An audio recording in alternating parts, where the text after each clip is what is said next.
In an attempt to formalize writing education to early childhood students, a system of 6 traits was developed. One of these is word choice. What is word choice? It is fairly self-explanatory. Word choice is the words, phrases, or expressions you as a writer may use to convey ideas, create images, or form concepts.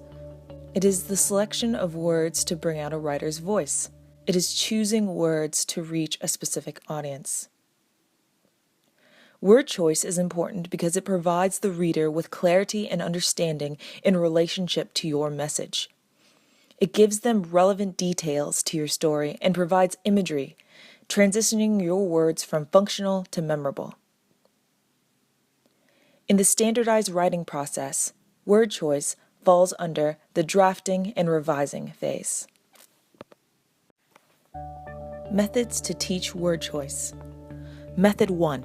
Describing something without naming it. Have your students describe something without actually naming what it is. Write nouns and objects on scraps of paper and have your students choose one out of a box. Now have your student try to describe the word without using its actual name.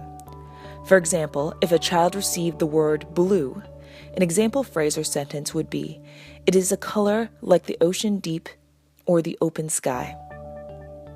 If a child were to choose the word snow, an example phrase could be, "Frozen sheets of white cover the ground." My last example is for the word blanket. A potential phrase is, "The soft fabric, large and warm, was wrapped around me." Instead of just a writing assignment, you can turn this into a game. Have students read the descriptions out loud, and classmates can try to guess the word. Method 2. Make a word chart. As a class, have your students come up with a list of words that is used too often and have them come up with alternatives. Fun could be one of the words a student suggests. Some of the potential alternative words could be enjoyable or exciting.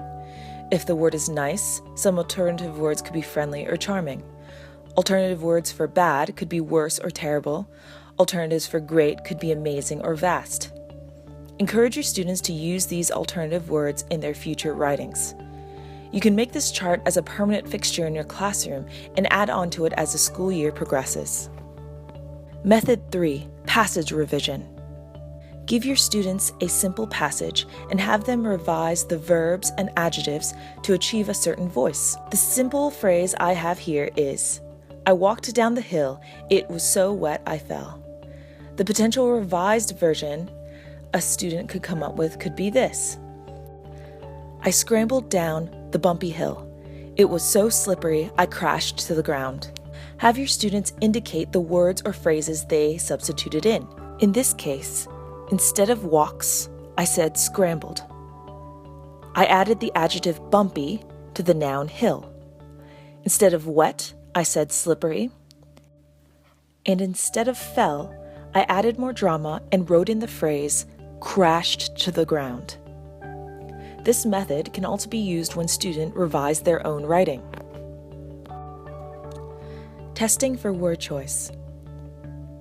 When grading students' writing, it is important to know what you're looking for.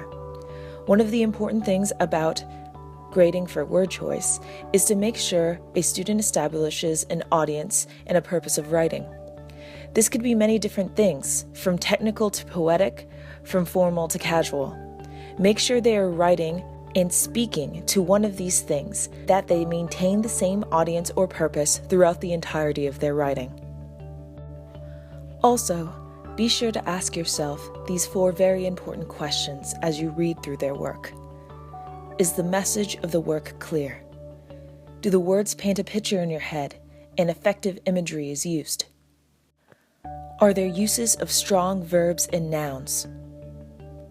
And are there quotable moments where you as a reader stop and admire a certain phrasing? But above everything, be aware of individual student progress, no matter the complexity, because that is what is most important. Lastly, the most important thing that you can do for your student is to continue to encourage them to read. Reading and writing go hand in hand, and the more they are exposed to good writing, the more words and varying sentence structure they will know. This will make it more likely that they are able to utilize it in their own works. This video was made for an assignment and serves educational purposes only. The majority of these ideas come from my class textbook, Creating Writers: 6 Traits, Process, Workshop, and Literature by Vicki Spandel. If you're interested in learning more about the writing traits, I encourage you to purchase her book. Please see links below for more information.